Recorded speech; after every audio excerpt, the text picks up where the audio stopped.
안녕하세요. 성경통독 26번째, 27번째 시작하도록 하겠습니다. 저희들이 이번에 통독하는 범위는 다윗의 애가들로 구성되어 있는 시편을 통독하게 됩니다.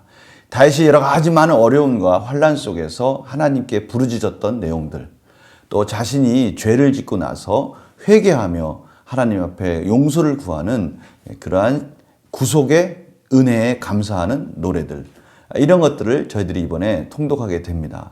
그 시편 하나하나가 그럼에도 불구하고 다른 내용들인 것 같지만 거기에는 공통적인 주제들이 흐르고 있다는 것을 저희들이 깨닫게 되는데요. 그 주제들을 가지고 그 속에서 흐르고 있는 다윗의 마음, 또 하나님의 마음, 이런 것들을 저희들이 이번에 깨닫기를 원합니다.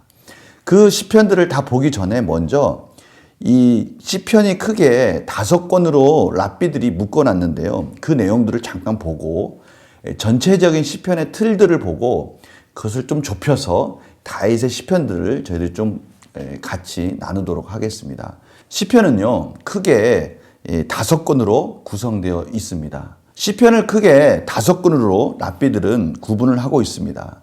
이 모세 오경에 근거하여서 시편을 5권으로 분류하는 방식입니다. 각 권의 마지막은 주 여호와를 찬송할지어다 아멘이라는 이 송령으로 끝나는데요. 마지막 150편은 그 자체가 송령이기 때문에 송령 구절을 따로 사용하지 않고 있습니다. 도표를 한번 참고해 보시기 바랍니다. 제1권, 2권, 3권, 4권, 5권이 1권은 창세기에 관련된 주제, 창조와 사랑. 그 다음에 2권은 출애굽기에 관련된 주제, 해방과 구속. 3권은 레위기에 관련된 주제, 성소와 예배에 관한 시편으로 구성되어 있다는 것이죠. 또 4권은 민수기, 광야의 그 방랑과 고난에 관련된 시편들로 구성되어 있다는 것입니다. 그런 주제들로 구성이 되어 있다는 거예요. 제5권은 신명기, 율법과 찬양. 신명기는 모세가 제2세대에게 하는 설교이지 않습니까? 말씀에 대한 강론, 말씀을 그들에게 설교하는 내용들, 모세의 설교로 구성되어 있지 않습니까? 그래서 그 율법과 찬양으로 구성되어 있다라고 이렇게 전통적으로 분류를 하고 있습니다. 저희들 또 시편의 이 양식들을 통해서 구분해 볼 수 있는데요. 성도님들이 시편을 읽다 보면 시편에 이런 밑담시라는 내용들이 나오고요. 테필라, 쉬르, 마스길, 테일라, 이런 양식들이 구분되어 있습니다. 그래서 참고만 하셨으면 좋겠어요. 미즈모르, 그래서요. 그 의미는 그 시라는 의미예요. 현악기로 연주하는 노래다. 그래서 3편이 그렇게 구성되어 있고요.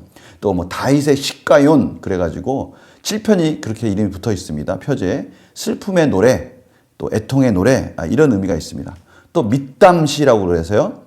황금시, 금원시라고 그러는데요. 속죄에 감사하는, 속죄의 찬양을 하는 구속의 시가 16편, 또 56편에서 60편까지를 밑담시로 구분을 합니다. 또 테밀라, 또 쉬르, 마스길, 테힐라라고 해서요. 이러한 주제들이, 이러한 표제들이 붙은 노래들이 있는데 바로 이런 의미들을 가지고 있다라고 생각을 하시면, 이해를 하시면 될 것 같습니다.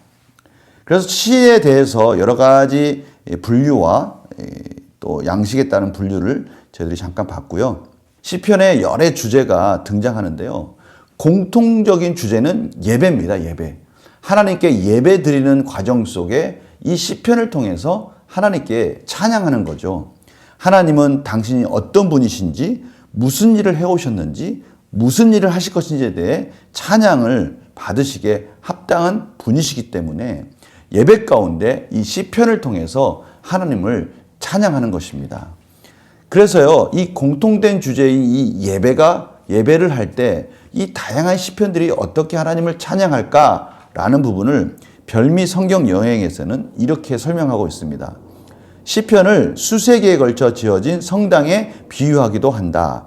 각 첨탑과 창은 그 설계자의 개인적인 청재성을 나타내고 있지만 모든 부분이 서로 조화를 이루고 있으며 그 조화는 단지 양식에 대한 생각이 같기 때문에 생긴 것만은 아니다. 전체 성당이 동일하신 하나님을 경배하기 위해 지어진다는 같은 목적으로부터 조화를 이뤄내는 것과 마찬가지로 100여 가지의 정서와 경험 속에서도 시편은 그의 백성을 돌보시는 강력한 사랑의 하나님에 대한 변하지 않는 신앙을 드러내는 데서 아름다운 화음을 이뤄내고 있다라고 설명하고 있습니다. 그러니까요, 공통된 주제가 흐르고 있는 겁니다. 하나님을 경배하는, 하나님의 변치 않는 사랑, 그 사랑, 헬세드의 사랑을 향하는 시편 기자들의 다양한 모습들이 화음을 이뤄가며 조화를 이뤄가며 하나님을 찬양하는 것들이 모아져 있는 것이 바로 시편이라는 것이죠. 그래서 그 공통된 주제는 예배인 겁니다. 하나님을 경배하고 하나님을 찬양하고 하나님께 대한 모든 삶의 감사의 고백들이 화음을 이루어지고 있는 것이 시편이다라는 것이죠. 그런 의미에서 우리가 이 다윗 시편을 이해할 수 있는 것입니다. 다윗이 쓴 시편은 크게 75편 정도, 또 여러 학자들의 다른 견해를 가지고 있는데요. 73편 정도는 다윗이 썼다라고 명시하고 있습니다. 명시되어 있습니다. 그림에 나와 있는 것처럼 73편의 시편은 3편에서 9편, 11편에서 32편, 51편에서 65편 이렇게 쭉 나열되어 있습니다. 이러한 시편들은 분명히 다윗이 지었다고 명시되어 있고요. 여기 외에 또 무명의 2편 정도는 다윗이 썼을 것이다 라고 학자들이 추측하고 있습니다. 우리가 다윗 시편을 보게 되면 그 내면을 들여다볼 수 있는 창문이라고 할 수 있는데요. 우리가 그 창문을 통해 놀라운 점을 발견하게 됩니다. 다윗은 결코 우리가 생각하는 그런 훌륭한 위인만은 아니었다라는 것을 저희들이 발견하게 되는 것이죠. 영적인 사람들에게 흔히 볼 수 있는 평안이나 고요함도 거의 보이지 않고 있구나라는 것을 보게 되는 거예요. 물론 다윗의 그러한 삶이 있었겠죠. 그런데 이 시편에서만은 다윗은 정말 평범한 한 성도로서, 한 백성으로서, 하나님의 백성으로서 간절하게 하나님의 은혜를 구하는 어린 양과 같은 그런 심정을 저희들이 공감하게 되는 겁니다. 실제로 그는 하나님을 향해 울부짖기도 하고요. 상황이 악화되면 원망을 하다가 또 구원을 간청하기도 합니다. 심지어는요, 악인들에 대해서 하나님께서 정말 철저하게 공의 가운데 심판해 주기를 원합니다 라고 하나님께 강하게 탄원하는 그런 시도 있습니다. 거기에는 크게 2가지 기둥으로 저희들이 이해하면 됩니다. 주일 오후에 제가 설명을 해드렸지 않습니까? 다윗이 자기가 왕이 되었는, 왕으로 통치하는 동안에 자기가 실패했던 삶, 그럼에도 불구하고 하나님께서 자기를 붙들어 주었던 삶, 그 모든 것을 통해서 다윗은 예언자적이고 선지자적인 시점에서 사무엘하 23장 1절에서 7절 말씀을 마무리 짓고 있다라고 제가 설명해 드렸습니다. 바로 그 부분입니다. 그 부분에서 우리는 다윗이 일관되게 인생 속에서 하나님을 찾는 마음을 얻을 수 있는 거예요. 그래서 그 마음을 가지고 우리가 시편을 보게 되면 그 시편 속에 흐르고 있는 하나님의 마음을, 하나님을 향한 마음을 저희들이 이해할 수 있어요. 첫 번째는 뭡니까? 사무엘하 23장 3절입니다. 이스라엘의 하나님이 말씀하시며 이스라엘의 반석이 내게 이르시기를 사람을 공의로 다스리는 자, 하나님을 경외함으로 다스리는 자여. 예술서를 바라봅니다. 완벽한 하나님의 통치는 무엇인가? 하나님의 앞에 순종하는 삶은 무엇인가? 그것은 하나님을 경외함으로 하나님의 말씀 가운데, 진리 가운데 순종하며 공의롭게 사는 삶, 공의를 실천하는 삶, 바로 그것이 하나님이 원하시는 삶이다라는 것을 다윗은 깨닫게 되는 겁니다. 그러니까요, 다윗이 시편에서 계속해서 줄기차게 그가 원하는 삶은 무엇일까요? 그래요. 하나님이 공의롭게 판단해 주기를 원하고요. 또 하나님이 진리 가운데 판단해 주시기를 원하는 겁니다. 의로움 가운데 자신의 연약함과 부족함 가운데 악인들의 삶 가운데 공의로우신 하나님이 그 공의 가운데 순종하고자 하는 자신의 마음을 이해해 주시기를 원하는 마음이 시편에 그대로 녹아져 있고요. 자신도 그렇게 살기를 간절히 원하는 그런 부르짖음이 녹아져 있는 겁니다. 또 하나의 관점은요. 5절입니다. 내 집이 하나님 앞에 이같이 아니하냐. 하나님이 나와 더불어 영원한 언약을 세우사. 이 영원한 언약을 세우사. 이 말씀 속에는 뭐가 들어가 있는 겁니까? 그렇습니다. 하나님의 헤세드, 사랑의 언약, 헤세드의 은혜로 다윗을 언약 가운데 맺어주시고 그 언약을 신실하고 진실하게 끝까지 은혜 가운데 책임져 주시는 하나님의 그 인자하심, 선하심, 그것을 다윗은 바라보고 있는 겁니다. 만사에 구비하고 견고하게 하셨으니 나의 모든 구원과 나의 모든 소원을 어찌 이루지 아니하시랴. 다윗은 자신이 실패하고 낭망하고 좌절하고 죄 가운데 있을지라도 그가 붙드는 것은 바로 헤세드, 자비하심, 인자하심, 선하심, 그 밑바탕에 흐르고 있는 영원한 사랑의 언약, 그것을 붙들고 있었던 겁니다. 우리가 그것을 예수 그리스도 안에서 발견했다고 그랬죠. 요한복음 1장 14절입니다. 말씀이 육신이 되어 우리 가운데 거하심에 우리가 그의 영광을 보니 아버지의 독생자의 영광이요 은혜와 진리가 충만하더라. 은혜, 헤세드, 영원한 언약, 은혜로 말미암아 맺어진 하나님과의 끊을 수 없는 언약, 인자하심, 선하심, 바로 그겁니다. 또 하나는 진리, 의로우심, 공의로우심, 하나님의 말씀, 바로 그 진리가 예수 그리스도 안에 충만하게 완성된 것입니다.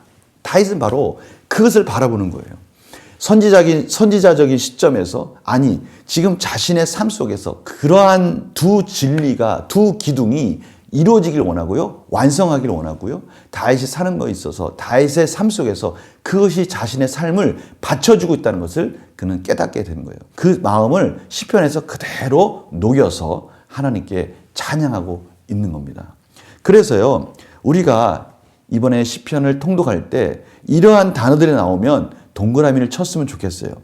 한쪽에서는 하나님을 경외하는 마음, 은혜의 언약, 자비, 인자하심, 선하심, 진실하심, 이러한 내용들, 이러한 단어들이 나올 때 아하, 다윗이 지금 한 기둥을 바라보고 있구나. 하나님의 헤세드, 하나님의 사랑의 언약을 바라보고 있구나 라며 그 마음속에 우리가 공감했으면 좋겠어요. 우리들도 바로 이 사랑의 언약을 바라보고 하나님께 부르짖고 기도하고 찬양하고 있지 않습니까? 바로 그 마음을 우리는 이 시편을 통독하면서 경험하는 겁니다.